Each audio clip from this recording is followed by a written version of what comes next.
Let's be honest, your black and white photos are boring. They're flat, they're lifeless, and you know it. You've tried everything, cranking the contrast, destroying your blacks, yanking the shadows, but nothing gives you that sharp, punchy look you want. The image is just a sad, dull, gray mess. But what if I told you the one secret to insane black and white photos is already in your camera? The key is choosing the right Acros filter to instantly inject your photos with mood and drama. By the end of this video, you will never take a boring black and white photo again. So what is actually going on? Why do some black and white images pop while yours completely suck? Some of mine do too. It's one simple thing: tonal contrast. In a color photo, your job is easy. Red flower, green leaves, you know the drill. It's all right there. Boom. Your eyes see the difference instantly.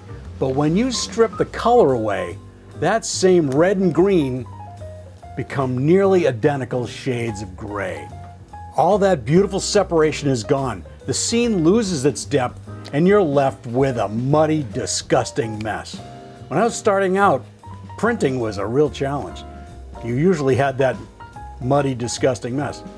This is the #1 reason your photos look so dull. You're losing the natural pop from color and you haven't replaced it. You might think, I'll just crank the contrast slider. Oh no, don't do that. That will really wreck things. That's the worst thing you can do. Just hammering the entire image and sacrificing all the precious detail. But there's a much more powerful way. It's a cheat code that film photographers have used for a century, and Fujifilm baked it right into your camera. I'm talking about the Acros film simulation and its colored filters. It first appeared with the X Pro 2 and has been in every high-end Fuji camera since, all the way to this X-T5. The X series cameras have always included the monochrome simulation and the filters that go with it. But the addition of Acros and the filters that go with it was a huge addition. What makes Acros so good is the crazy detail in its super intelligent grain that literally changes with your ISO, just like real film. But here's the part 99% of people completely miss. Acros isn't just one setting, it's a suite of 4. You've got standard Acros, and then Acros with a yellow filter, a red filter, and a green filter. And this is where the magic really happens. These filters are a digital version of what film photographers used to do, literally screwing a colored filter onto their lens. So how does a colored filter affect a colorless image? It's actually pretty simple. This rule is so simple, you'll wonder how you never knew it. A filter lightens its own color and darkens its opposite color. By choosing a filter, you are telling the camera exactly where you want to create contrast. This gives you great control over your photo. Let's look at some real-world examples and see how crazy this is, starting with the most versatile filter, Acros Plus Yellow. The all-rounder, that's what I call it, the all-rounder. Think of the yellow filter as the one you should use all the time. A lot of photographers just screw that yellow filter on and take it off, never take it off if they're only shooting black and white.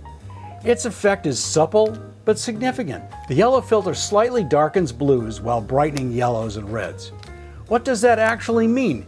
For landscapes, it gives you more separation between a blue sky and white clouds, adding a nice touch of contrast. For everything else, it adds just enough pop to lift an image from to, whoa, that's pretty good. Honestly, a ton of pro photographers just leave the yellow filter on by default.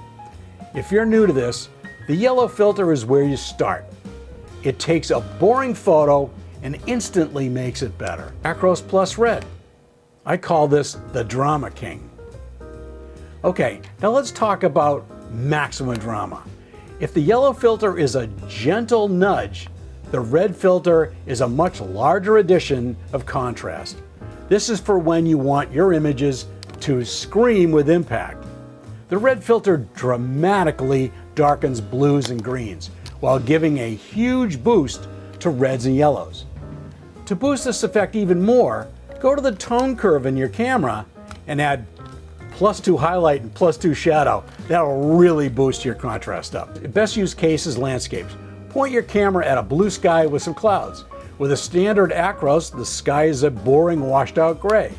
Switch to Acros Red and that sky transforms into a deep, darker canvas, making the clouds literally explode from the frame.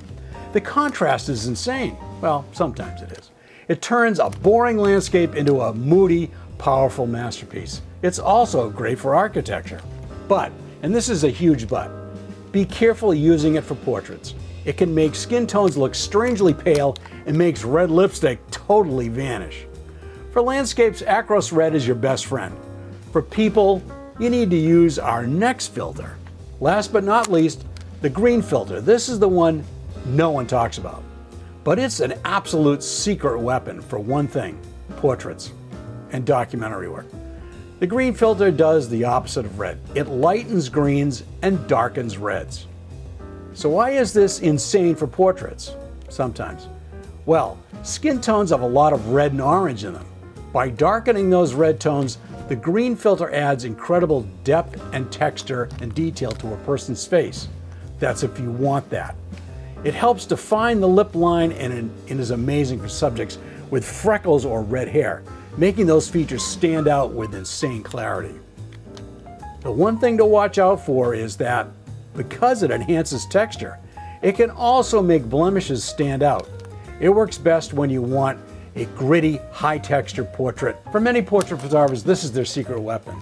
But be careful, it can also be too gritty looking. I will sometimes use a red filter for portraits, and the reason for that is because it lightens up the skin a little bit and it isn't as gritty and you don't see the blemishes as much, so it works out quite well sometimes.